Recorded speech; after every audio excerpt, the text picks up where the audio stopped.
Hello friends नमस्कार जय जगन्नाथ। बिरयानी प्राय समस्त को भल लगे किंतु बनैबा को बहुत टाइम लगे बोली किसी जन बनैबा को जमा भी पसंद करते किंतु आज खूब कम समय रे मात्र 10 मिनिट रे प्रेशर कुकर रे परफेक्ट बाग मापरे बनैबा। वीडियो फुल वॉच करंतु जदि भल लगे लाइक करेंगे कमेंट करेंगे शेयर करेंगे आ जदि मो चैनल नुआ अच्छा प्लीज चैनल को सब्सक्राइब करने आ पाखे बेल आइकन को निश्चय प्रेस करने जहाँ भी वीडियो अपलोड करी सर्वप्रथम आपण मैंने देखिपारे। से प्रथम जहाँ जहाँ बिरियानी पकड़ापी परिवा मुझे से गुड़ाक प्रथम बछा बची करना जमीक मो ग्रीन मटर प्रथम बाची नेली तापर किसी बीन्स देली गाजर कोबी रखी कैप्सिकम रखी टमाटो यूज करवानी किसी पियाज को चोपा छड़े रखी आपण मैंने निज पसंद जहाँ भी परिवा यूज करने चाहिए यूज करेंगे किसी परिवा को स्किप करने चाहूँ स्किप करेंगे। से प्रथम परिवा को बड़ साइज रे काटी नबा गाजर बीन्स काटी धोई नेली कोबी की बड़ बड़ साइज रे काटिबा कहीं जेहेतु आम प्रेसर कुकर रे बनैबा बेसी सीझीज सीटी देला से बड़ बड़ पीस रे काटी नबा पोक को चेक करके भलसे देखी नबा।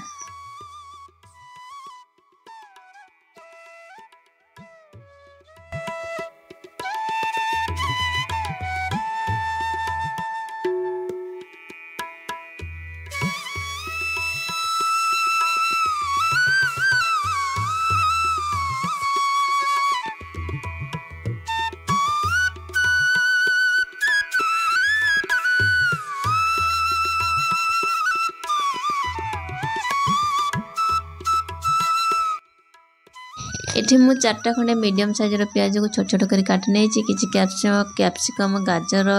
2टा खंडे मीडियम साइज रो आलू फूलकोबी किछि ग्रीन मटर बीन्स नै छी धनिया पत्र पुदीना पत्र सब प्रथम रेडी करनबा तापर हमें बिरयानी प्रस्तुत करबा।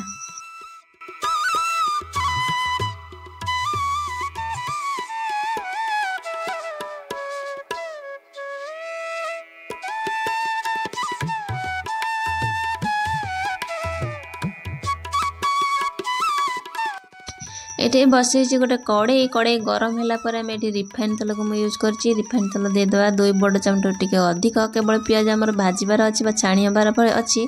जी तेल दरकार से अनुसार दबा हाई फ्लेम रे पियाज को टी गोल्डन कलर हवा पर्यंत भाजबा।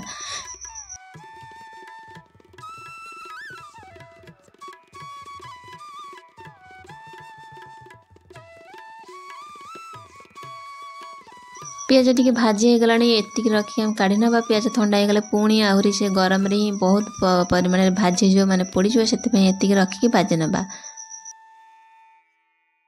बिरयानी बनवाई प्रथम आम सब परिवा को मैरिनेट करवा से सब जितक परिवा काटिक रखी से सब गोटे पात्र को ट्रांसफर करना टी बड़ पात्र ना जहाँफल गोलियापी बहुत बढ़िया हम। ये 3टा मीडियम साइज कटा कंचा लंका देती राग जी खावा पसंद करते से अनुसार लंका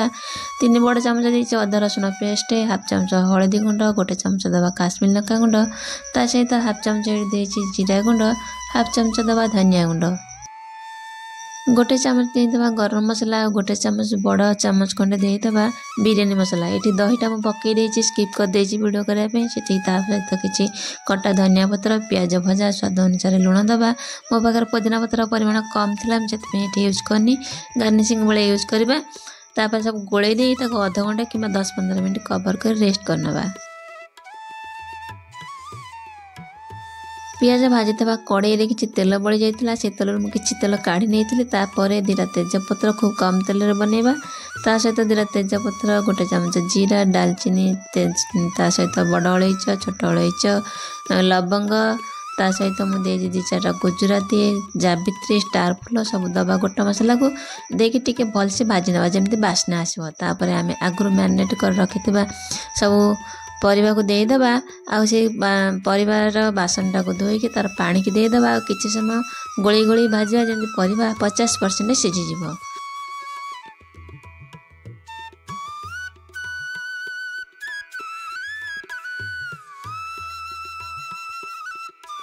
एपटे परिवा भाजी हवा भितर आम ये चाउल को धोई नवा मुझे 450 ग्राम बा गोटे ग्लास नहीं बासमती बिरयानी राइस आपड़ चाहिए बासमती चाउल कि पुराना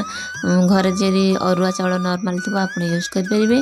जेहेतु बिरयानी बनाऊँ मार्केट रू ये चाउल आनी आप निज हिसाब से चाउलर परिमाण खूब कम कि अधिक करेंगे मुझे 2-3 थर भलसे हल्का हाथ में धोई आनी रखा सैड्रे एपटे परिवा आमर 50% पखापाखि भाजी होगला सीझीगला आपको अधिक भाजवानी जेहेतु आम प्रेसर कुकर बनइबा तेणु सीझीज जाऊ भाया बनीज परिया गुड़ाक खावा जमा भी भल लगे आपड़ चाहिए डायरेक्ट प्रेसर कुकर ही प्याज भाजी से बनई पारते मुझेतु प्याज कड़े भाजी से ही एगुड़ा देदेली प्रथम लेयरिंग रे आम देदेबा भाजिक रखी सब प्रकार परिवा को देदेबा चाउल को धोईकी 2टा लेयर हम मोर खूब कम चाउल प्रथम लेयर रे आम देदेबा परिवा को देदेबा बिरयानी चाउल को पियाज भाजिक रखा सब पियाज अल्प किछि दबा ता सहित किछि कटा धनिया पत्र मुझे दे दूची ता सहित अल्प किछि देदेबा पुदीना पत्र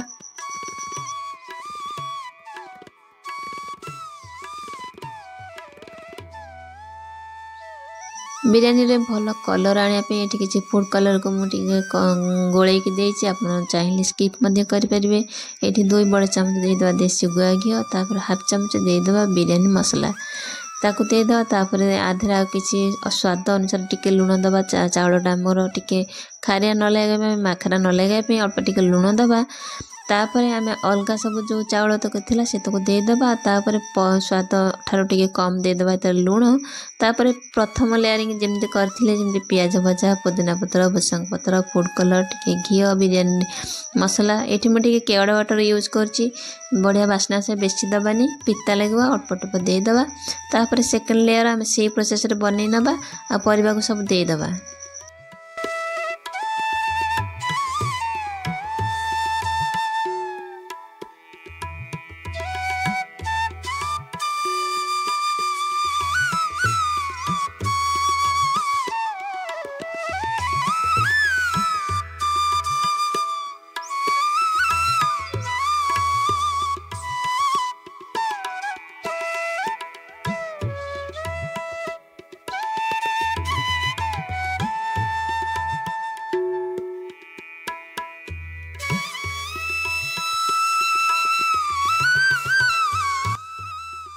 जेहेतु आम प्रेसर कुकर रे बनइबा पानी रो मेजरमेंट ठीक रहा मुझे नहीं गोटे ग्लास चाउल से हिसाब से आम पानी ये ऐड करवा एठी दबा आम 1.5 गुणा पानी माने 1.5 ग्लास पानी मुझे गोटे ग्लास पानी के प्रथम 2 पट साइड रे करे मुझे दूसरी मझे देदेबानी तापर आउ अध ग्लास पानी रू आम कौन करवा ना अधा पानी को आम कड़े धोईदबा आउ अधा पानी ये यूज करनबा अधा पानी को मुझे यूज करदेली आधा पानी के कड़े धोईकी आम एथरे देदेबा आ प्रेसर कुकर देकी 2टा सीटी देदेबा मीडियम हीट रे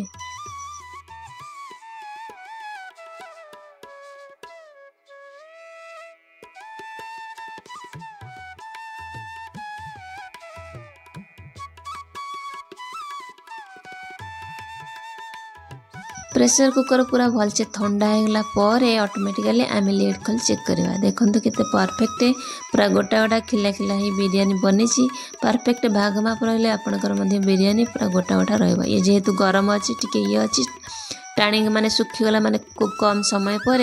आमर बिरयानी पूरा परफेक्ट खिला खिला बनता बहुत टेस्ट बनता आपण मैंने थे ये प्रोसेस बन खातु केमती लगे आज रेसिपी कमेंट सेक्शन में शेयर जन पुणी आज गोटे विलेज स्टाइल रेसिपी सहित नमस्कार जय जय।